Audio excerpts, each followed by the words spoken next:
Petrol महंगा है, diesel का भविष्य धुंधला है और इलेक्ट्रिक गाड़ियों पर अभी भी रेंज एंजाइटी का साया मंडरा रहा है। ऐसे में सरकार ने अब एक नया दांव चला है।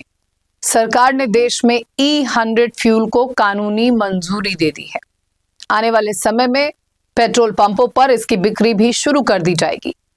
दावा किया जा रहा है कि एथेनॉल भविष्य में भारत की परिवहन ऊर्जा व्यवस्था की मजबूत रीढ़ बन सकता है। दावा यह भी है कि यह भारत की तेल आयात पर निर्भरता कम कर सकता है, लेकिन सवाल यह है कि क्या वाकई प्योर एथेनॉल पर चलने वाली गाड़ियां पेट्रोल को रिप्लेस कर पाएंगी या फिर यह भी लंबा प्रयोग साबित होगा। नमस्कार, मैं हूं पूर्णिमा शुक्ला और आप देख रहे हैं 24 न्यूज के खास पेशकश। जी हां, इन दिनों भारत में ईंधन वाले तेल को लेकर खबरों का बाजार गर्म है। दरअसल आज कहानी उस रस की है जिसकी चर्चा पूरे देश में हो रही है।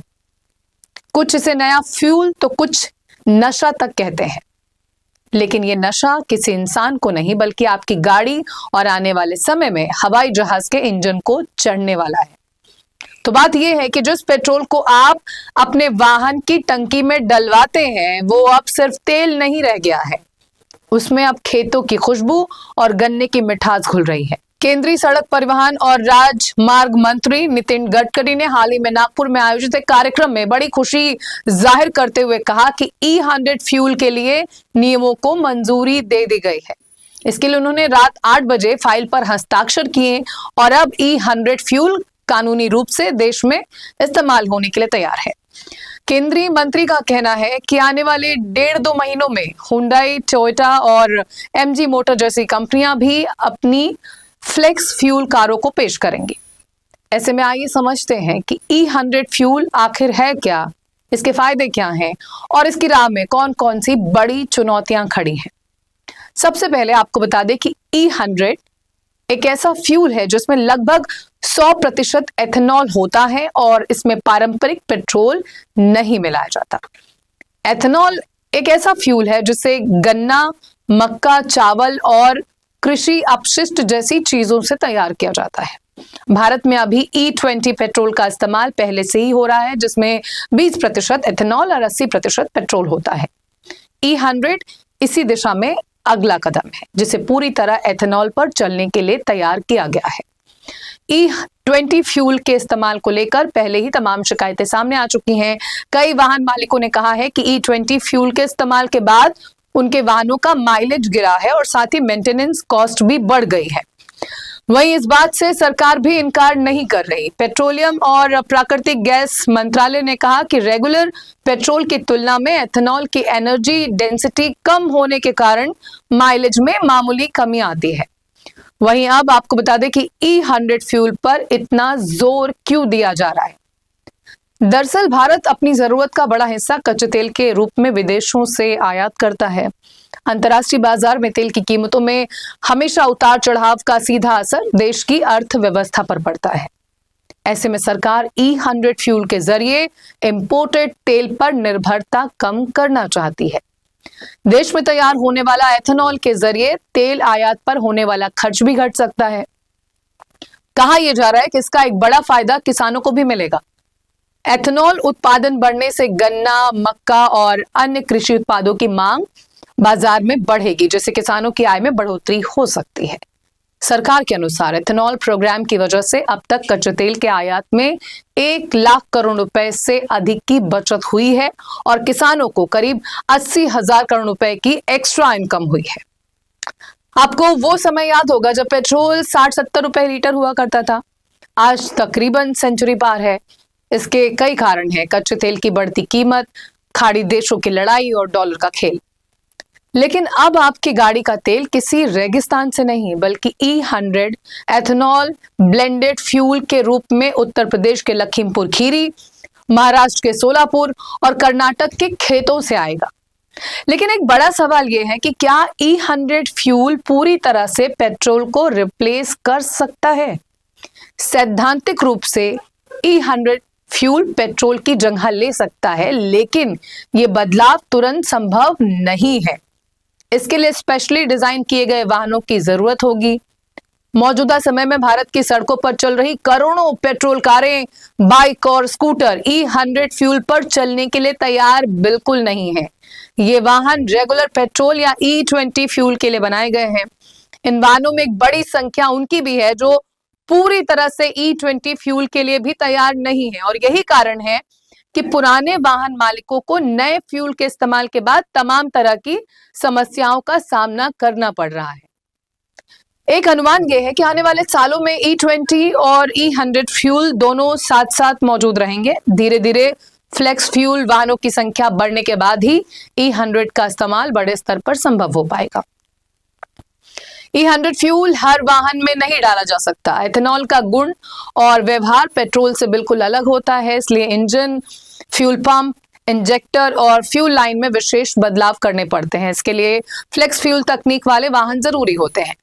मारुति सुजुकी ने वैगनार फ्लेक्स फ्यूल प्रोटोटाइप पेश किया है, जिससे E100 जैसे हाई एथेनॉल ब्लेंडेड फ्यूल पर चलाया जा सकता है। दोपहिया सेगमेंट में हीरो मोटोकॉर्प ने स्प्लेंडर और HF डीलक्स के फ्लेक्स फ्यूल वर्जन भी पेश किए हैं। इसके अलावा सुजुकी के पोर्टफोलियो में भी एक मॉडल है और होंडा ने भी अपनी CB350 के फ्लेक्स फ्यूल मॉडल को पेश किया है, जिससे अब डिसकंटिन्यू किया जा चुका है।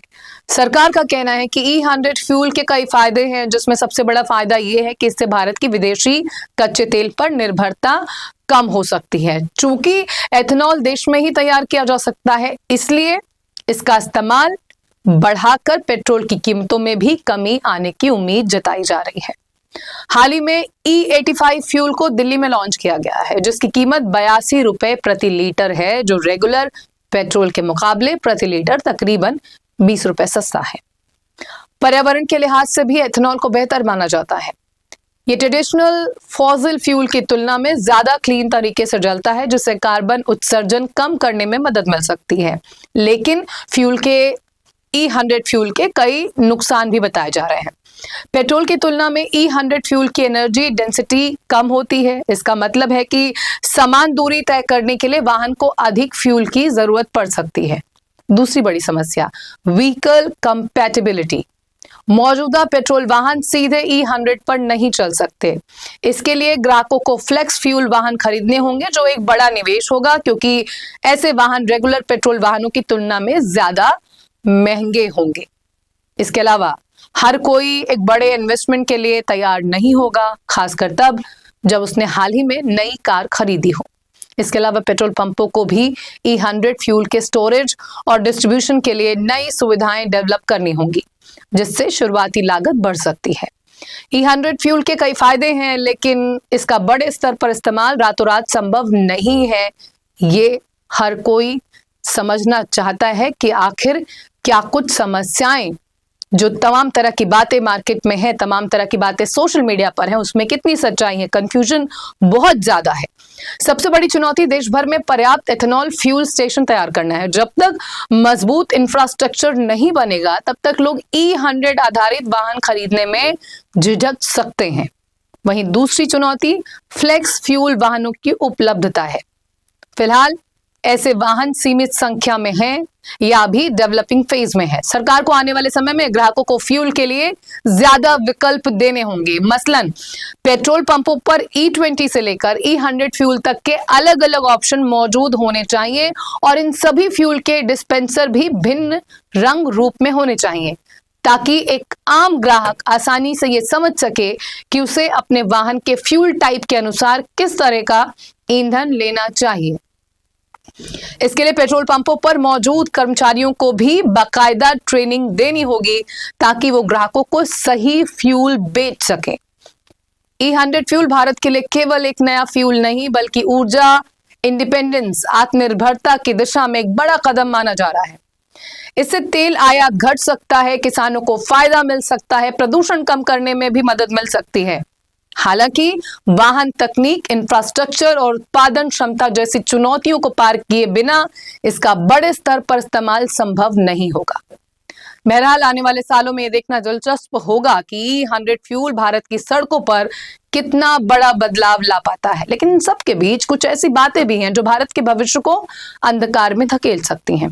दरअसल कहा जा रहा है कि भारत में पेट्रोल के विकल्प के तौर पर एथेनॉल को जिस तरह क्रांतिकारी बताया जा रहा है, जो क्रांति का नाम टैग दिया जा रहा है, वो असल में ऊर्जा सुरक्षा के नाम पर एक बड़ा नीतिगत धोखा और आने वाले जल संकट की आहट है। सबसे बड़ी विडंबना यह है कि जिस धान की खेती को पानी का दुश्मन बताकर पंजाब हरियाणा के किसानों को विलेन की तरह पेश किया गया, आज उसी अनाज को ग्रीन फ्यूल की भट्टी में झोंका जा रहा है। कई एक्सपर्ट्स का मानना है कि ग्रीन फ्यूल का ये मुखौटा दरअसल आम आदमी की थाली और आने वाली नस्लों के पानी की बलि पर टिका है, जो एक गंभीर पर्यावरण संकट को व्यापारिक मुनाफे में बदलने की सोची समझी साजिश जैसा दिखता है। ये गंभीर नीतिगत विडंबना है कि जिन किसानों को कभी धान की खेती के लिए कटघरे में खड़ा किया गया, आज उन्हीं के उगाए चावल को ग्रीन फ्यूल के नाम पर कंपनियों को कौड़ियों के दाम देकर बर्बाद किया जा रहा है, जो न केवल जल संकट को खुला आमंत्रण है बल्कि टैक्स पेयर्स के पैसे का भी साफ साफ दुरुपयोग है। एक रिपोर्ट में दावा किया गया है कि चावल से 1 लीटर एथेनॉल बनाने के लिए 10,790 लीटर, 29 मक्के से 4500 लीटर और गन्ने से बने 1 लीटर एथेनॉल के लिए 2,469 लीटर पानी की आवश्यकता होती है।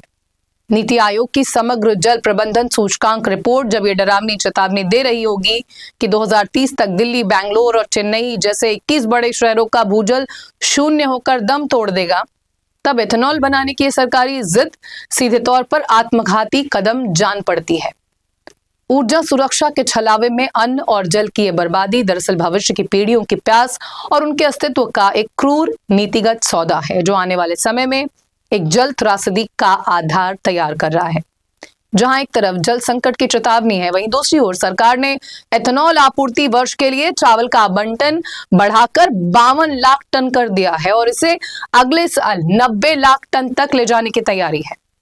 इस लक्ष्य को हासिल करने के लिए अब एक नया नीतिगत पैंतरा चला गया है। दरअसल सार्वजनिक वितरण प्रणाली के तहत गरीबों को दिए जाने वाले अनाज में टूटे चावल की हिस्सेदारी को 25 से घटाकर 10% करने की योजना है। इस कटौती का सीधा मकसद सालाना लगभग 90 लाख टन टूटा चावल बचाकर उसे एथेनॉल उद्योग की भट्टी में झोंकना है। वहीं डरावनी बात यह भी है कि ग्रीन फ्यूल के जुनून में हम उस अरबों खरबों लीटर भूजल को जला रहे हैं जिसे रिचार्ज होने में प्रकृति को लंबा समय लगता है। ये ऊर्जा सुरक्षा नहीं बल्कि आने वाली पीढ़ियों के जल अधिकार पर डकैती भी है। इतना ही नहीं, ये आर्थिक और नीतिगत खेल जल संकट से भी आगे जाकर टैक्स पेयर्स की जेब पर सीधी डकैती जैसा भी है। सरकार डिस्टिलरीज को महज 2,320 रुपए प्रति क्विंटल पर चावल दे रही है, जबकि इसकी वास्तविक आर्थिक लागत 4,173 रुपए आती है। यानी कंपनियों को सीधे जनता के पैसे से भारी सब्सिडी दी जा रही है।